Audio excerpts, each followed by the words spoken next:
welcome to Crawford County community and those beyond to our June 100 Families Alliance meeting.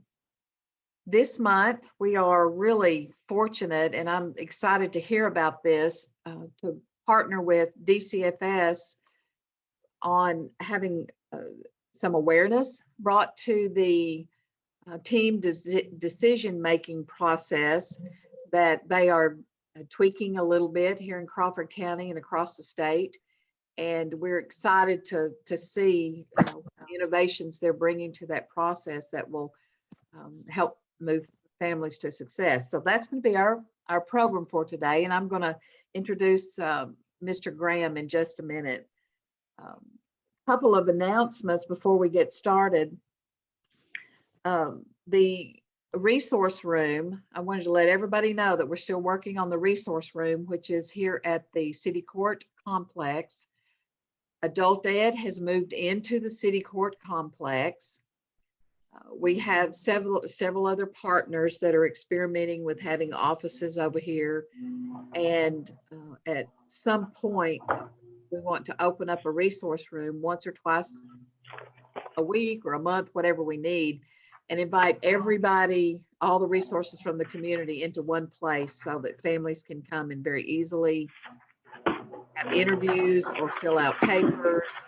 And, whether it be housing or if they need food or clothing, we'll have that available here as well. Counseling, ACC. So whatever resource, rehab, WIOA, workforce, all of those partners have agreed to come over and help us put together a resource center for our community. So we're working on that, and we appreciate Van Buren School District for giving us an amazing space. I was over there to begin with this morning, and I wanted to show you how beautiful it is. It's like has 2 glass walls. It's just phenomenal. But our internet wasn't quite what we needed for this meeting. So the resource center is coming, and we will have a grand opening in August. So, and anyone that wants to participate, it's open to all. Also, we need referrals. We're not finding all of the families that need help in Crawford County. We're a very rural county, and getting those connections to those families is sometimes difficult. So if you're a school counselor, if you deal with families in childcare through the call, through CASA, whatever, the counseling, when you run across families that are struggling in some area of their life to become successful and you see they're in danger, then we would love to have a call from you and see if we can onboard them into our system and then start developing a care team around them and get those resources to them. So 100 Families is needing your referrals, and my phone number, we have a new Google Voice number that's universal through the county, and I think that Karen was going to put that in the chat for us. Oh, she already did. It's the first one. So you can write that down, or most of you have my cell phone, so either one works. And then our office is about to be opened on Main Street. Jim Petty with the Strategic Realty has built that into a vacant space on Main Street, and it's going to be phenomenal. It's going to have a big conference area, so we invite any of you that need to have a meeting in Crawford County to come over and look at our space and join us there for your conferences, for a meeting. And I think we could host probably 15 to 20 people. Probably the table is going to be enormous.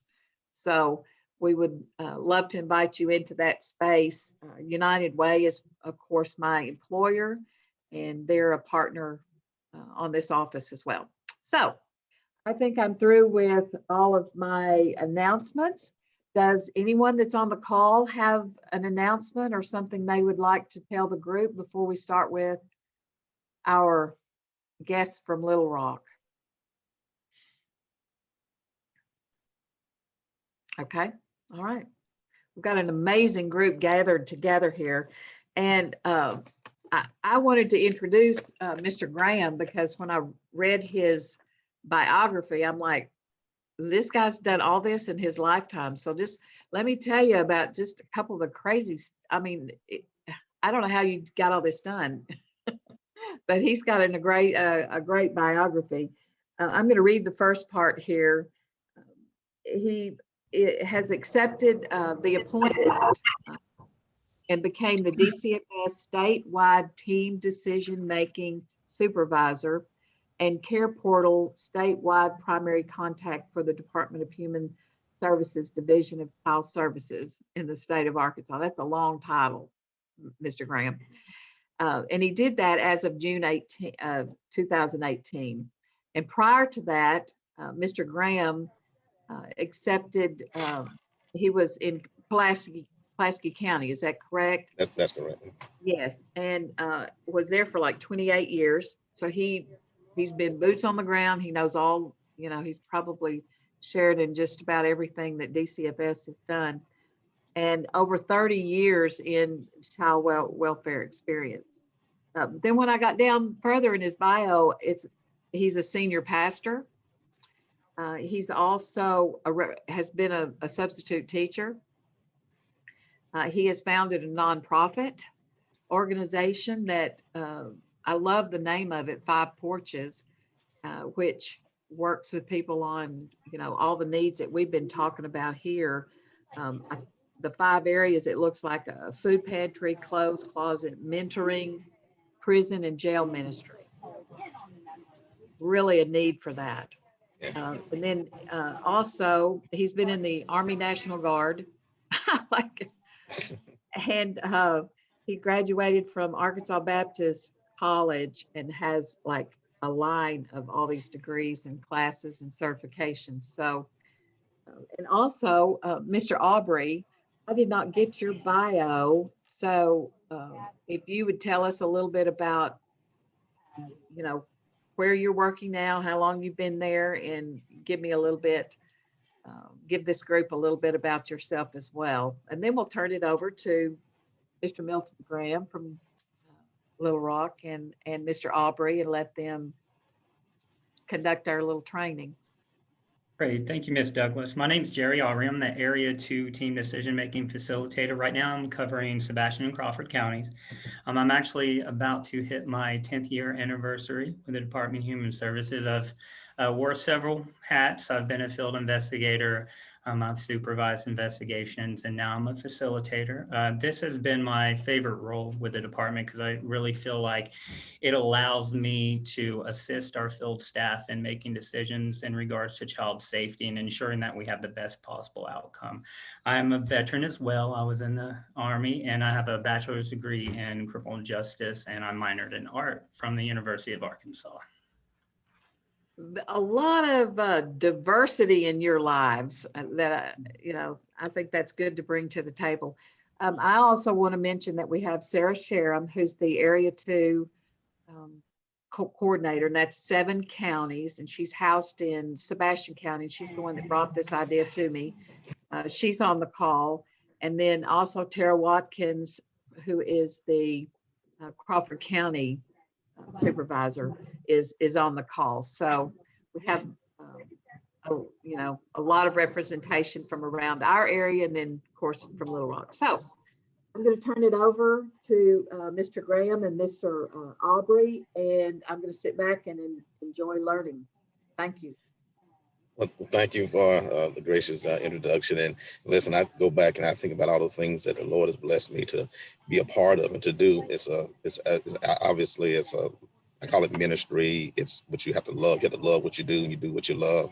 I feel honored to be able to present to this group because there's so much diversity in this group. And as I was saying earlier, 100 Families is it's an awesome group. I heard all the different agencies and different nonprofits being pulled together. It's awesome. I feel grateful that Mr. Aubrey being at the facilitator in your area there because of his background, because of his passion. And also, I'm really thankful for Sarah Sharon being the area director there, because she is a go-getter, and she's like me, she's ready to get things done. So I'm excited about her. And we're going to talk about something that you're familiar with, which is TDM, team decision making. TDM, I just want to give you a little history, and that's that slide that Mr. Albert has before here, talking about a little history of TDM in Arkansas. So you see that TDM went to live in Arkansas on September 14th, 2014, and it's an adaptive form that you've been involved with. Most of the state has also been involved with this adaptive form for Arkansas. We just implemented the fidelity of it. We'll talk more about that fidelity as moved forward in Area 8, which is Crawford, not Crawford, but Craighead, Greene, Lawrence, and Mississippi County, those areas there. But the first counties that are implemented, you can see that, Saline, Garland, Faulkner, Conway, and Pope. So that first meeting was held in Saline, and obviously you guys are involved with it there in Crawford and in Sebastian County. So we're currently, as the slide says, that the 31 counties there are involved with team decision making. And so, that began with response to safety issues concerning, we put in protection plans in place, and they were being implemented. And we started using Garrett Law. We started using Garrett Law referrals as a trigger, as a response to, because so many child deaths were happening and occurring, SIDS were going on, and this unsafe sleep. And so we wanted to get a handle on that, to be able to, because it was, even though that was not, that's not a regular, it's not a trigger that you would want to do in the fidelity of the model, but that's why that came about. And so that's still the trigger in the other areas other than Area 8. So, statewide expansion is going on. And one of the things is great about that, because many times in some of those Garrett Law cases where the mother tested positive for illegal substances or drugs, and they're not necessarily immediate, imminent safety. Obviously, those are concerns, but we really want to get to what we're dealing with, which it rests upon those core values. And so here are the core values here. You kind of look at them, that you can peruse over that on that shared document there, which comes into, a group. We believe that when people come together, and I know that that when with 100 families, that when people come together, better outcomes, decisions are made. We really, one of the core values is that we let people know and families know that regardless of what's going on in your family, regardless of the situation, the reason why the agency got involved with you, you're still the expert. The families know more about themselves than we could ever know. And so we want to make sure we really emphasize that with families. And I've been a part of some meetings, observing, and that's refreshing for families. When they find out we really want to hear from them, really want to hear from their perspective, it kind of takes things in a different direction, which is helpful, because you get more out of families. So the families are assigned a worker, an investigator, the supervisor is going to be there to ensure child safety. Safety is always number one. So that worker, the investigator, or caseworker, they're going to be a part of that. It's important, because they're there to talk about the safety issues that the agency is really concerned about. But the part I love about the core values of TDM is that we're engaged in families. Many times, and being a frontline investigator or case worker, going out there in the middle of the night, you are engaging them, but you're really honing in on the fact that you're assessing safety. So it may not be as much engagement, but you're just getting directly to investigating what happened, what are the issues and concerns. But when you get to the TDM table, you're sitting around there, you're engaging families. You want them to identify, participating, and to address their needs, as well as hear from them. So the members of the families, and this is where 100 Families comes in, into other stakeholders. We want the community to be there. They add value. You add value to the process. It's not just the investigator and the supervisor and the family member, because we also recognize that in the middle of an investigation in the night, you go into somebody's home where they are. They're going to only tell you what they need to tell you, or tell you what, just to get you away from their household. And so, but now when you're at a team decision-making meeting, what you're doing now is that you are getting a chance in light of day, in a different atmosphere, so that you can actually talk about what the agency are, what you're really concerned and worried about. Okay. So here's some key elements. We're gonna go with these key elements, and some of these are hit, and later on we'll go ahead and get to the Pub 35, which is something we care that we share with everyone. And so I see that Lashana is in the waiting room, so we want to get her in here because she's our coordinator in Pulaski County. It's great that she's taking part here. But so here, these are 5 key elements. Notice parents, youth involved, and the youth that are involved, we want to have them be age appropriate, which is usually, ages 13 and above, or make sure that they are cognitively able to actually understand and participate. We want their voices to be heard. Even if they're not there, one of the core values or elements here is that you want their voices to be brought into the room.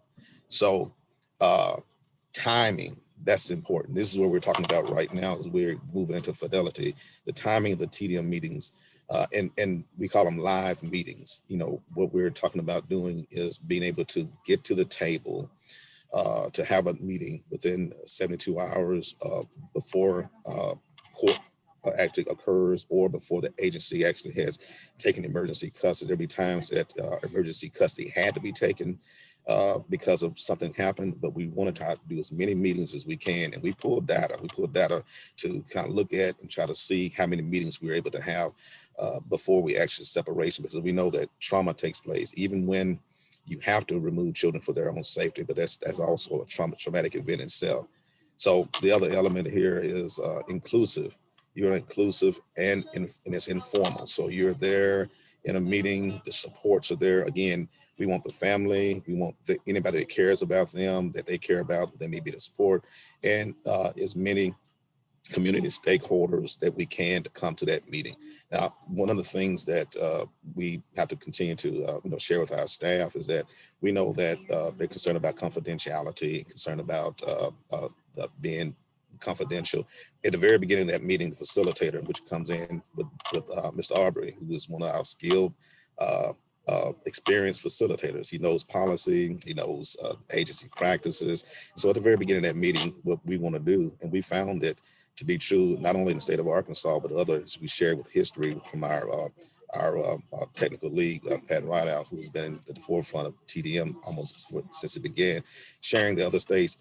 We don't, when people find out that if you've invited someone from the 100 families or the community, the stakeholders, and they introduce themselves and let them know that they're there to help and how they can help them and how they can bring value to the meeting, and also how they can bring value to being able to help them to make good decisions, keep their children safe. We've not had them to say that they don't want them to be there. So we make sure that we let them know that that meeting is, and so they agree to be in there. So they're that's part of what we do right now. So we make sure that they know who's there and why they're there. And so one of the other elements, and I heard, I think that Ms. Douglas was saying that you keep data. Well, we keep data as well, because data helps us to drive the conversation of the good outcomes. So purposes here, you see on that right-hand side: equality, engagement, equity, inclusivity, transparency. That's important, because we don't want anyone at the table that's not going to be open and honest. We kind of talk about straight talk, being trying that families, when you tell them exactly what's going on, what you're really worried about and what you're trying to do, they, that's transparency, not sugarcoating, but yet and still being able to be respectful, being able to share with them that you're caring and concerned about them. But people find out that when you're open and transparent about the concerns and worries that you may have as an agency, or even as the stakeholders, then they feel respected. These are outcomes that families I've heard them say. So we're so glad that you just put it out there. So that's part of fairness. And then we do self-evaluation as well. Okay. And I want to make sure I'm kind of make sure I hit these areas, but I want to leave room for any questions anybody might have, or even if you put some in the chat that we may stop along the way. So just talking a little bit about those key elements, you can see that I'm not going to thanking you. Yeah, we're thankful that we want to make sure listen, 100 families going to the fidelity model, because one of the things that I will say about when it comes to fidelity, many times putting an action plan together, one of the things we say sometimes that the more people, if you don't have supports, if you don't have people there to help other than the agency, then you're going to have very little success, opportunity for success of that plan, because obviously the caseworker, the investigator is not going to be able to be out there 24/7 all the time. And obviously that the family needs that support. So that's so important. We look at this as we scroll through those key elements. So why we do is transparency, support. We talked about that. That fourth element, it's important that you have someone that's leading the meeting, not dominating the meeting, because one of the best facilitators, when the facilitators are really the best, is when they are setting the atmosphere so that the families can open up and so that the agency can really talk about the concerns that they have. And so Mr. Aubrey does a great job of doing that. I've observed him in many meetings. So again, those key elements there. Talking about that. Number 5, information about each meeting, participants, the location, recommendations, and that's what we're talking about. We're talking about what is the safest place for that child, whether it to be remain in their home or whether it to be in family members, or whether it to be in foster care. But that's part of the transparency. Let them know that the outcomes of those meetings. Obviously, if we can have that live meeting, as I was stating earlier, where you have not removed at that point in time, and to look at what are the reasons, what would it take for that child or children to stay in their home? And then if those things cannot be achieved, and the agency talks about those things, then what would we need to do to achieve that? If it can't be done, maybe there may be court intervention. But as you can see, if you have more providers, community stakeholders, if you have people around the table who can be a daycare provider, someone who could do, if it's an issue with getting the home clean, if it's obviously the drugs are really an issue that's keeping them from parenting and keeping their children safe, if whatever they can bring, if DV, domestic violence, if those things are going on, housing is a big issue sometimes, especially when it comes to domestic violence, if they're needing to have emergency housing. So those are things that we can bring immediately, because what we're doing at that moment in time is trying what we can do immediately. So you see, as you scroll down, talking about the criteria. So the criteria to convene that meeting is, again, as opposed to having Garrett's Law as an automatic trigger, we're now talking about, we call it an emergent, some emergency that's taking place that has either caused the investigator or the caseworker and that supervisor to assess that there's danger, and we're considering removing that child from their home environment. So that's what we call a live TDM meeting. That's the climate. We want to be able to have openness. The participants are ready to listen, to hear, and you got people's attention when you let them know that. And one of the things in the fidelity is that we're gonna contact them, schedule that meeting again as quick as possible in an area. You'll find that in area 2, we bring this fidelity to area 2. There are times if you can have that meeting in the same day when that assessment, it may be, we've had some times where it happened, early in the morning before the light of day, and so we schedule that meeting later in the day.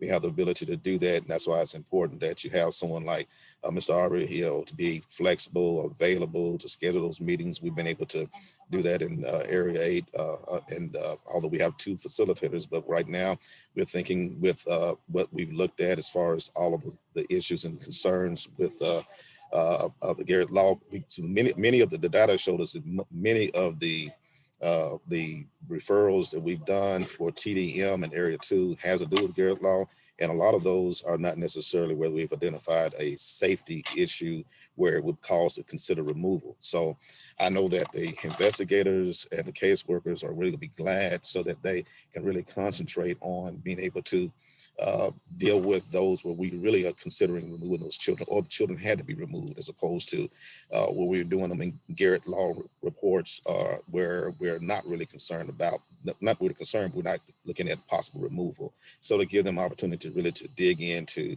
those serious issues of safety that we want to talk about with the family that would cause us to separate or remove the children from their home. And so this is where the pub comes in. And this is the pub that we developed for Area 8 that we're going to be using for the rest of the state. Matter of fact, we're using this pub because it talks about, it's a quick way of sharing with the family and with the stakeholders, you can take these and say, what is it? What is it?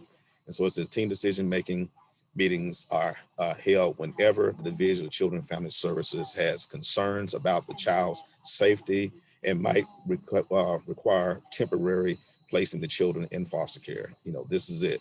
The purpose of that meeting is for the agency, staff, the family members to come together and to make a decision about a child's safety that focuses on whether to keep the children safely in that family's home or to possibly provide needed services. And that's where you get, again, services. If we can have services that we can provide, identify and support a network. That's, again, 100 family, the network of supports. And this is so crucial because when you're putting a plan together like this, and the investigator or the caseworker, that supervisor, it keeps them from having to try to go through their Rolodex of services, trying to find who can they find out. But when you can invite, and I believe that I do know that because I review all of the summaries that Jerry does, and all the facilitators do, and many times I've seen 100 families at the table. But it's going to be even more crucial because we're going to be having these meetings as quick as possible. It's going to be not Garrett Law cases. If it's a Garrett Law case, it's going to be because that the drugs are causing a situation, the drugs involved, that the parents are not able to parent their children and keep them safe in this immediate situation. So if we can have services to be brought to the table immediately, and sometimes being able to put them in place right there at that same day, is going to be crucial. So who's on the team? Well, you are. You're on the team, 100 families and other stakeholders. How many? I was listening at the beginning of the kind of the roll call. How many different agencies are represented in you guys in the 100 families there in Crawford County? I heard many of them. So I don't know if anybody has, but I heard. So that's a great advantage that you're going to have to start the fidelity model that is going to make a big difference, I know, in your area. So you can see, and there's many other people that we can bring again around the table. We want the voices to be brought into that. So this is a way of bringing this pub talks about who's on the team, the team decision-making meeting. It may last how long? 1 to 2 hours. Sometimes they may go a little bit longer. We've had some longer, but one of the things important is that we schedule them, that we're not scheduling them and saying that you only have this only an hour, only an hour and a half. But generally speaking, I think, would you say, Jerry, that all think of your meetings will last 1.5, 2 hours at the most? On average, they're probably about an hour and 20 minutes. Yes. Okay. So, and that's the important thing about having someone like Mr. Aubrey to be able to kind of facilitate, move the meeting along, but yet making sure that it's given plenty of time for everyone's voice to be heard, for everyone to be able to bring what they're concerned about. You got 3 different areas you're talking about. We're talking about what are we worried about? What's which is assessing. What's going on. We're talking about what's working well. We talk about the things in the meeting about, because everybody, we recognize all families have some kind of strengths, and so we want to bring that out. And some of those are protective factors. And we allow people to say, hey, it may be cooking, it may be, whatever, it could be drawing, but we kind of put all that out there, give people opportunity to talk about what their strengths are, but then later on start talking about how can those be used as protective factors. And certainly that makes a big difference if we can start talking about what's working well with them and how it can help to keep the children safe. So we talked about these issues in there, and it's based upon these 6 important principles. Everybody wants respect. Everyone needs to be heard. Everyone has strengths. Judgments can wait. We're not there to judge. That's one of the things we talk about in the very beginning of the meeting. This is a non-judgment zone. We're not trying to judge you about what happened, why you're here. We're concerned about the safety issue, and we're out there as the partners, as 100 families as partners, but the agency, we're saying, hey, we want to share. We want you to take part in this decision to help keep your children safe. And when people find out, that's a little foreign to what I must be honest, that over 28 years, that's not when, they always know that's DHS, first thing they know, that think you're there, you're going to take my children, or you're going to do what you want to do regardless. And that's important that we let them know that it's transparency. We really want to hear from you. Obviously, the agency is tasked with making that final decision of where it's not about, it's about where the children can be and still be safe. But we want them to bring all their knowledge, all of what they are, what's been going well, and how we can bring that to the table, and also process this with our partners in a partnership way. So any questions about that before we continue on? Comments? All right. I might just say one thing. I've tried to stay in the background here, but I know that our alliance in Crawford County, we have between 175 and 200 people that we shoot emails to when we have meetings or when we have things pop up. So we would, maybe through your guidance, we could see what holes we have in our alliance. We may have some partners that we need to bring in. And hey, there we go. That's a list of some of the people that we have in our alliance. And Wow. we can help develop those partnerships. And then, yes, however we can help bring them to the table, we would love to do that. Awesome. Thank you for sharing that. That's just going to enhance, what, like I said, it's when I first learned of 100 families through Mr. Arbery. He was telling me, but hey, that's 100 family things going on in Sebastian and Crawford County. I said, what is it? And I wanted to hear more about it. And then I heard a little bit about, because I knew about the Restore Hope, and I knew had a relationship, met with Paul Chapman when I was area director in Pulaski County, and I learned about Restore Hope and what was going on. Of course, I knew a little bit about the other initiatives going on, and I said, well, this is great. And I also heard that you have the call also as part of your, call is near and dear to my heart. It launched in Pulaski County, for the state of Arkansas, and you got people that are working with those families and to certainly train foster and adoptive families. But it's so important, and so many, even you start dealing with our provisional relatives. So a lot of times, so this also is helping us. So whenever foster care is necessary, and when it is determined at that meeting that, the best place for these children, and if we can bring family or effective kin, and they can be a part of it, and we can get those settled. And also, it's so important for us to be able to identify. It allows us to be able to identify more people, just in case someone that can't pass the checks that we have to have for those provisionals. But it makes things much better. It makes things, I've seen it happen at the meetings. I read the summaries, I've observed it. And so whenever we can bring all of those providers again in the light of day. Now, one of the things that our workers are so slammed with their caseloads and all the things they do, but any help that we can bring to the table, and it is that, and as they see what happens in the meetings, and again, I think it's they recognize, and I see Sarah, nodding her head. She knows that, I know that, but when the workers realize, hey, this really helps, this is going to help us, and so to have this meeting 1.5 to 2 hours, it's not going to be a waste of our time. It's going to help us to do what we need to do. And so it's so important. I see Lashana, she's saying something in the chat there, I didn't get a chance. So, she's been in on some of your meetings, it looks like, and she's a big advocate for it. Yes. So I just like, absolutely, yes. It works. Thank you. Listen, it's a game changer. I'll tell you, the 100 families, TDM, these are game changers for me. For the years and years, I remember, and I will kind of digress that when Mary Carroll was still with the call in Pulaski County, one of the things she said, well, what else can the call do? What else can we do? And I said, I told her, I said, well, you're doing a great job, but I know, because I'm the TDM unit, team decision making unit, is in the prevention unit. And so we're talking about what can we do to obviously, if we can prevent children having to be removed, or if we can prevent, and also even if we have to remove them, what you're doing is setting the stage so that we can reunify kids. You know, one of the things that's shown that when you get more people involved, when you have families involved, when you have stakeholders involved, and what happens is even if the children have to be removed, then even the opportunity for them to be reunified, either with their parents or families or other families, it goes much smoother.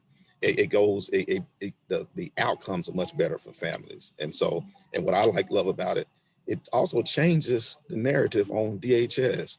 And it's not just those folks that come out there judging you and don't have all the information, and then they at times make decisions, and investigators and the caseworkers have to make those decisions. But when they realize that we really want to hear from you, and it also helps us with the courts. And we do go to court. One of the people standing behind me is Dr. Debbie Fulvis, adult ed, and All right. yeah, one of those strengths that she brings to the table is the employment. If they're not ready for employment, she's going to get them training. She's going to figure out what is their barrier to getting a job, and then she works with all the employees here, and so many of them are want to give people a second chance, and she gets training to get them there. So I'm in her building right now, and so she's a huge piece of the puzzle here in Crawford County. So Right. Gary's used my other building before for meetings. So Gary, we've moved. If you guys want to use the meeting room again, we have room for you here too. So just let me know. Give me a call, same phone number. Okay. Yes, ma'am, I will. So Mr. Graham, nice to meet you. Nice to meet you as well. It's so awesome to be able to, I'm glad we're opening up, being able to have meetings, outside the DHS office. It's just a better atmosphere, a lot of stuff. The office is so busy, a lot of things going on. But then if you're able to have, those other sites, it kind of puts families more at ease, but also, it just, I think the workers get a chance to kind of get away and be able to be in those spaces. So thank you for offering up those opportunities, trying to, hopefully we can do that more around the rest of the state. So, we'll definitely host meetings. She's a great host. Yeah. Hostess. wonderful, We like food. Yeah. Mr. We like food. We do. All eat right. here, All okay? right. Food also helps always. Yes. So I hope you can get back on track from where you were. that's okay. Interrupt you. I'm sorry. Derek, you can help me back. But I want to make sure you can help me out and make sure we're covering all the areas that we need to. If before we go on, we've been talking about some of the benefits anyway. What do you want to make a stab or say something? Okay. All right. So we've been talking about, these are the things that take place and go on. What you're talking about in that meeting, and like I said, Jerry does a wonderful job of being the leader, but not taking over the meeting, but making sure we're guiding. We're talking about identifying, just want to make the safety concerns for the reason why we're having a meeting in the first place. And we're talking about the family strengths. These are things we're talking about. We're talking about protective factors. What can we do to keep the children safe? One of the things we also keep the meeting focused on is that it's about the child or the children. And this meeting is here, that's why we're here. So sometimes you have other family members, other people there who may have concerns, but just to know that, hey, it's about these children, and that's what we're trying to do, bring it back. So then we're brainstorming. So, and matter of fact, we want everything that's on the table, put it all out there, and then we kind of narrow it down to say, okay, what can we do? What are these things that can actually go into our plan to make a decision as a team, again, about the best way to keep the child or the children safe. So you can see the benefits. We are talking about, so the benefits are more people involved. It leads to creative ideas, real life solutions. No cookie cutter. Even it helps when you start talking about developing even some protective service case is going to be opened up, or if it ends up being a foster care case. Now you've got a basis for actually not just doing cookie cutter case plans, but we're saying what can we do and what kind of real life solutions that we can bring to the table. As I was about to say is that the courts appreciate when even when we have to go ahead and do an affidavit that may get court involvement, or if we have to remove children, you have more information in an affidavit, and the judges and they always appreciate to know that we're well informed about what the decisions are and why we're making this decision.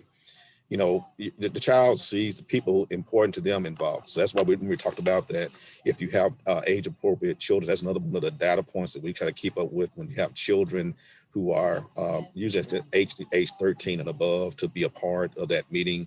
And even if it's not the whole entire meeting, to bring their voices into it, because we have children who are in foster care at times, and they know that you got shared experiences, you got they're part of this decision making that's going on in their lives. So it's a shared responsibility. The team decisions about what is best lead to more safety and more stability. It's just been proven that it just does. And so this is, the crux of what we do. And like I said, we have this pub that you'll be able to have. Mr. Aubrey has been sending, so make sure we have plenty of those out there so we can make sure that people, yes, right, people need to know that they have support. In some cases, there is a lack of support. Absolutely. I remember, and this is when I sat in one of the first early ones, I had the opportunity to sit in a meeting, and this was a young mother, and she had 5 children. The only support she had was her, give you this example, all she had was her grandmother. Her grandmother had passed away. We asked in the meeting, did you have any support? She was there by herself, and she said, well, my only people I have are my brothers, and they both had drug issues and addictions. And so you can imagine if you're able to bring some other supports there to the table, they can be there in support of someone like that.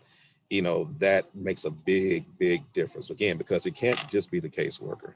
The best they can be out there once, maybe twice a week, but that puts a lot of strain on them. So when you have someone to be a part of that process, and they know that they're going to be there. And then also, if something goes south, if it's a protective service case that's opened up on that family, and we're trying to maintain the children in the home, and you have other people coming in to help and to assist. But also, one of the things we make sure that the supports are there to know that, if something's going south, if the plan is not working, will you be willing to let the agency know, so that not necessarily that they run out there and remove the children at that time, unless it just absolutely has to be, but that they will let the agency know, so that we can say, hey, something's not working. We need to reassess. What can we do? Because we don't want to just be throwing services at the family that are not needed. So, I think I kind of faded into my 45 minutes. Then I see Area Director Sarah. Is there anything that you think that you need to add that I have not touched on? I don't think so. I mean, just the takeaway is that the value is going to be really with our partners to really be there for our families in the TDM process, to figure out what we can do as a community to keep our children safe in the home. Is it always going to work? No. I mean, there are going to be times that the removal is going to have to happen, but really us as a team, with the parents' permission, trying to figure out what we can do to keep those kids safe and stabilize that family, to keep the kids in the home, is going to be hopefully a game changer and important for all of us. I appreciate you all being here. Good girl. Thank you. And as you said, because I often say, even when the children have to come in care to keep them safe, and that's what has to happen. If you have the meeting and go and hit all those areas, then it's successful, because what we're doing is that we've included the process, and that's why we're going to go through the process on each one. So, but like I said, obviously, it has been proven. So one of the things we don't want people to think that the only reason why we're having a team decision making meeting is to keep children in the home, although that's one of the great outcomes that happen. But we're just we want to make sure of the safety decision, what's the best place. And we know many times that is in home. And so appreciate you. Thank you for allowing us to come and take some of your time up and share. We appreciate you of what you guys are doing. I like what Tara Watkins just said. She said it could help with quicker reunification. Yes. And we are showing some really good numbers and some strength in that area in between our counties here. And I did want to just a couple of things that really hit hit home with me was the trauma piece. I think we would all be better served in having some better trauma training to understand why these families react the way they do, why the kids react the way they do, and put it through a lens of the trauma that they've been experiencing. So that's something we're willing to really push hard to our providers in our areas, the trauma piece. And of course, the timeliness of it, the fact that you could do that in the same 24 hours is pretty amazing. I think that needs to be emphasized, that you're working that hard to do it that timely. And then that you're willing to talk about their strengths. It's not just going to be a checklist of everything you did wrong. You're going to go over their strengths as well. So those were three really amazing things I took away from it. And then if there aren't any more questions, I'd like to just make sure I would like to introduce my caseworkers that might be involved in the TDMs. And I know Mr. Aubrey, one of them, Karen, can you pull up our three caseworkers here, Noah and Latoya and Autumn? Autumn is beside me. Autumn, I think, worked with you, Mr. Aubrey, maybe over at Gateway. Yes, And ma'am. was She it- did. I had her in quite a few meetings.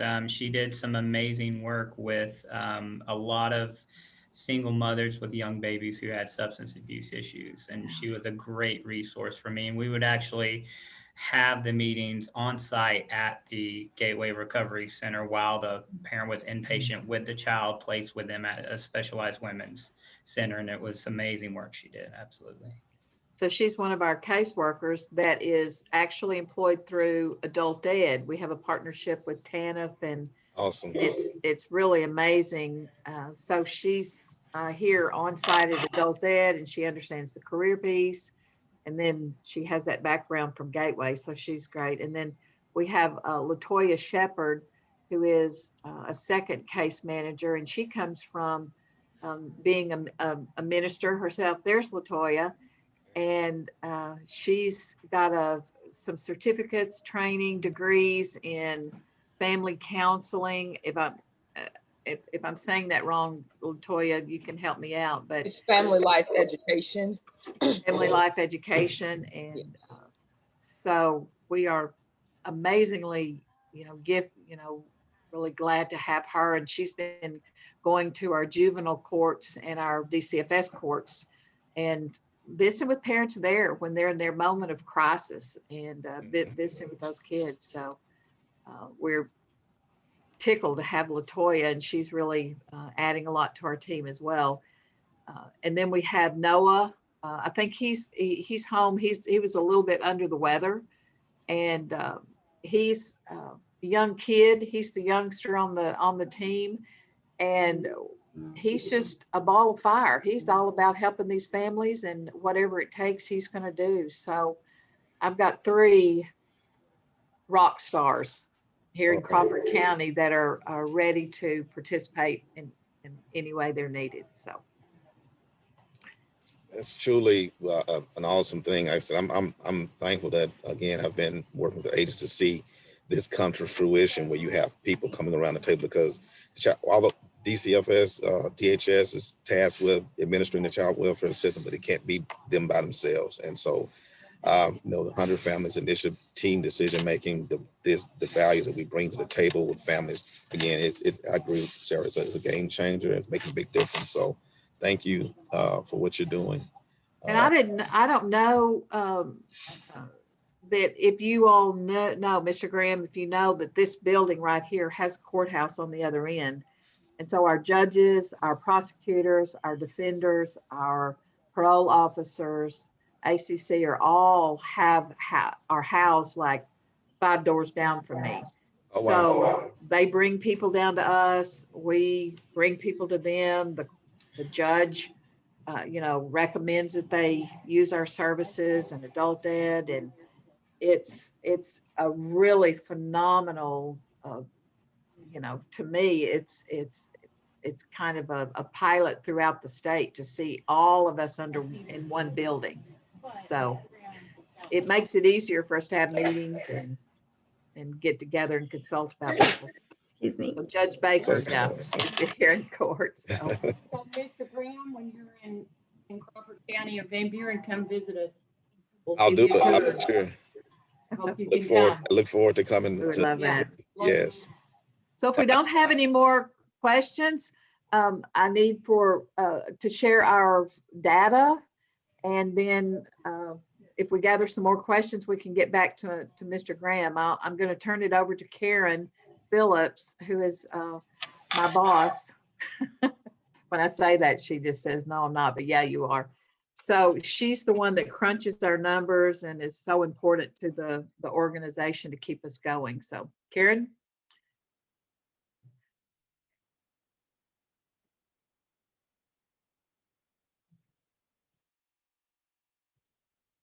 Are you on there, Karen? Yeah, I shared my screen before I was unmuted, so now I have to share it again. All right. Technology. Okay. So just wanted to, I work for Restore Hope. I'm the 100 Families Director for this state, and we have several counties that are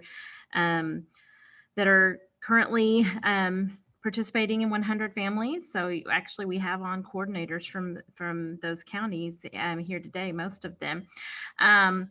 And Restore Hope, of course, our whole mission is to reduce the rate of incarceration and the need for foster care through a community-driven approach. And so we use this holistic model of contact, connection, and career. And from that, we bring that training and technical assistance to your organizations. And if you are ready and willing to start case managing these families, you see the need, your organization already provides some of that case management, we would love to get you enrolled into our Hope ARC case management system. So please let Charlotte know. We can definitely use your help. And of course, thank you for all of you that are partners, that are connection partners within the system. We need you as well. And so a lot of you participate in the case management for families through using the system. And so 100 Families is the community-led initiative that takes existing community resources, and we engage those community partners. We train agencies and recruit case managers to be present as soon as a family is in crisis. So this goes so well with team decision making.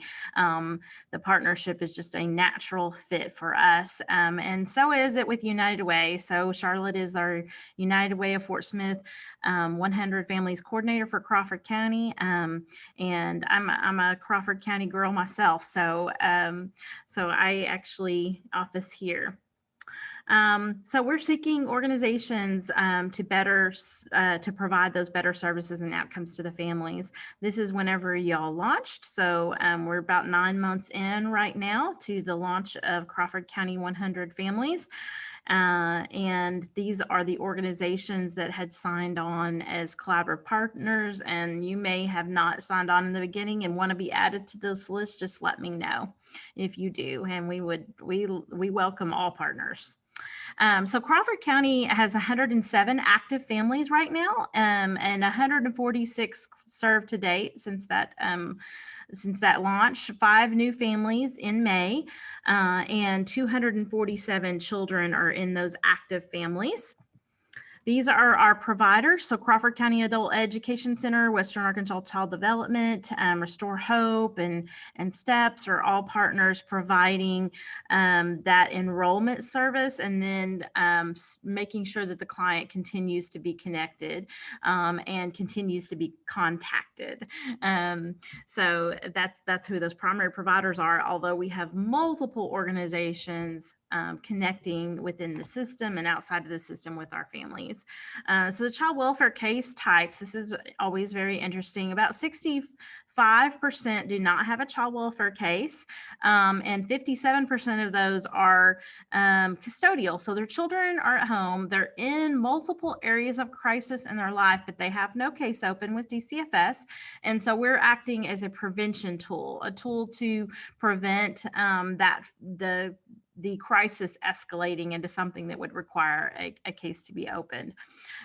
Protective supportive type cases in Crawford County there are a lot more than those than foster care cases. So it makes sense that we would have a lot more that we're working with. And that's because Crawford County does a great job. DCFSU in Crawford County, we are just so proud of the work you do to try to keep families together and keep children safe at the same time. And so thank you for, using foster care as a last resort. And so making sure that it's rare and temporary. And we just appreciate the work you do to do that. So a lot of our cases are actually reunification cases. Their cases already closed with DCFS, and we continue to work with them. And that's one of the great things about 100 Families is that long after there's any need for DCFS involvement, we will continue to be involved in the family as long as they need us to be. So, and you'll see that. So Charlotte talked about how across the state, we are seeing tremendous outcomes as far as reunification percentages. So the percentage of reunifications across Arkansas for a DCFS case is 42%. So you're more likely to not be reunited with your children than to be reunited. But when they also couple that with the community support, which is the TDM model, but the community support through 100 Families and have 100 Families case manager and a DCFS case manager across our counties, we're finding a very different story. They are very likely to be reunited with their children. In fact, it's about 87% in Crawford. Although, like I said, we don't have a whole lot of foster care cases, but the ones we do get are getting reunited. And in other counties, it's 82% to 7. The lowest, I think, is in the 70 percentile. So it is definitely proven that this is a model that works. And thank you for your referrals. So DCFS makes the most referrals to 100 Families. 34% of our families come from DCFS. There are, of course, ACC and court, adult ed, public schools, community members, and self-referrals as well. So I wanted to show you some of the outcomes because Crawford County continues to be just a beacon of excitement as far as the types of outcomes that are happening here. And those primarily occur around employment. And it is such an important piece. We cannot stabilize families if there's no income in the household. I mean, it's very, very difficult. So getting people income and stabilized with their employment is extremely important. So you can see the top here, the bright red represents crisis. And so on the left is crisis. On the right, it gets a little darker, and that purple is stabilized, and the dark blue navy is thriving. So you'll see clients at intake on the top, and all of those, there's only 6 assessment areas, or seven assessment areas shown, although we actually assess in 13. But you can see how the switch occurs, like the red goes down and that purple and blue start going up. And that's what we want to see. We want to see this paradigm shift in their life where there are less families in crisis and more families stabilized and thriving. And we changed it up this time. You might notice that we decided to list the number of families instead of the percentages because I wanted you to see that tremendous impact. And the interesting thing is that, a lot of people can say, oh, we got somebody a job. But it's the types, the families and the number of areas that they're in crisis are so great. As far as, domestic violence and having no income from any source, and having transportation issues and childcare issues, and having past felonies, and criminal justice type involvement in the past. Those are all things that kind of follow you around and keep you from being able to get forward without help. And that's what we are here to do. So you can see 85 families were in crisis in employment, which means they had no income from any source. These are parents of children that had no way of paying for anything. They had no income from any source. And that had gone down to 41. And you can see the stabilized went from 27 that had stable full-time jobs to 55 families having stable full-time jobs. And then the thriving is above minimum wage. So they're more at a living wage, but also have full-time jobs and can pay their bills correspondingly. So you can see that that was a huge difference. Another huge area we can make a big impact is in food, housing, several different areas we're making impacts. Food stability increased for 53 families. So Crawford County has helped 39% of the families move from crisis, food insecure, to stable or thriving in their ability to obtain food consistently. That's very important. And we're not talking about them having to go to food banks. To be stabilized in food means that they have a consistent way of obtaining food. The employment crisis decreased for, I can't see the numbers here, 44 families. So 33% of the families went from no income to having employment of some kind, having income. And 44 families moved from unemployed to receiving an income. And 33 families obtained and maintained full-time employment. I actually put that twice in there, but and so the model is working, and we want to just continue to scale it. So more and more families are receiving these types of important services. I'm going to hand it back over to Charlotte.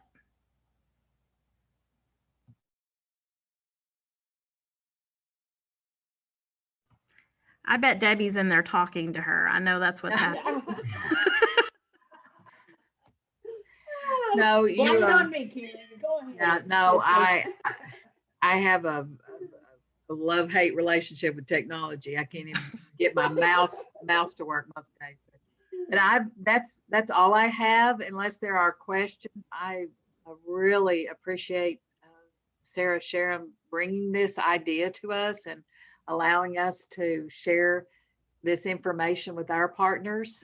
And we're ready to partner with you in any way that we can to help families, reduce their crisis. So if no one else has anything to add, Karen, is there anything I've missed? Anyone else on the call? Questions. Wendy Bradley has a question. Okay. I just want to throw out, for those of y'all that don't know, I'm Wendy Bradley. I work for Head Start Child and Family Services. So we have Head Start and Early Head Start in Crawford and Sebastian County. This last year, due to COVID, hey, Dr. Favis. This last year, due to COVID, we did not fully enroll all of our classrooms.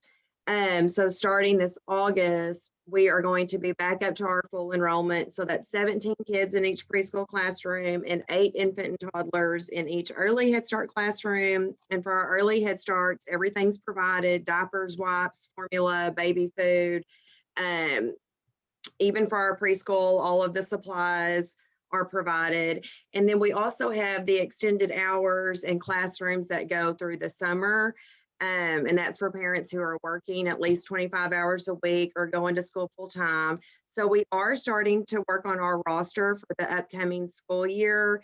And right now we have, due to us going from not fully enrolled last year to now we're going back to full, we're basically starting from scratch because we had a lot also transition out to go to kindergarten.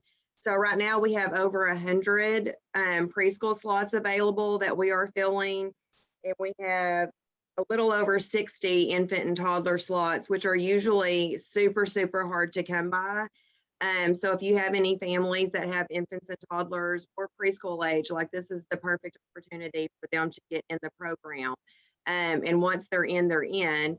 And then also, yes, I can post my email address in the comments, and I can email you applications that you can print off with the families that you're working with. I have some clients that I've been added to by the caseworkers on the Hope Arc. And so I've been, contacting those families to get everything set up. And foster and homeless families are automatically eligible. So all we have to have for them is an enrollment application filled out, and then we get a DHS letterhead from their caseworker stating that it's a foster child. And then we don't have to have anything else. We can get them on the waiting list, we can get them enrolled, and then they only have to have a shot record to start in the center. And it's the same thing with our homeless referrals. Or if a family is at the Crisis Intervention Center, we just need an application and the referral letter from whatever agency, that they're being housed at or receiving services from. So definitely, this is the time to get everybody signed up because we have plenty of openings. But yeah, I will send out my email, and y'all can email me. And I already wrote Tara's email down because I'm wanting to email her to make it easier for me to get these DHS letters. So There I will you go. post that. And I thank y'all very much. And really, this is just a great example of how an alliance of community partners works. You just get on there and get the information in real time, and then we, start filling in your gaps. So I think it's a 0 to 5. Someone asked Yes. what the ages were, and so is anyone We also any other? have the pregnant mom program. Oh, And so the we pregnant sign the mom. mom up, and we have a pregnant mom coordinator that does classes and training, CPR, safe sleep, breastfeeding, the benefits of that. She goes through the pregnancy, making sure they're getting all their prenatal care.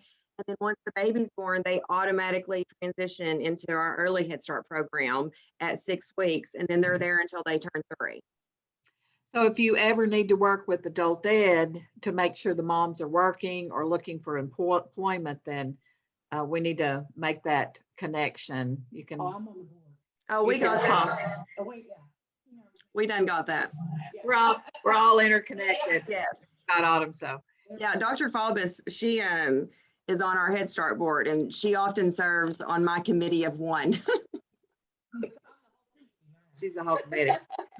So is there any other agency that's on today that would like to give a PSA for something you're needing or a connection you need to make? Then now's the time before we leave the meeting.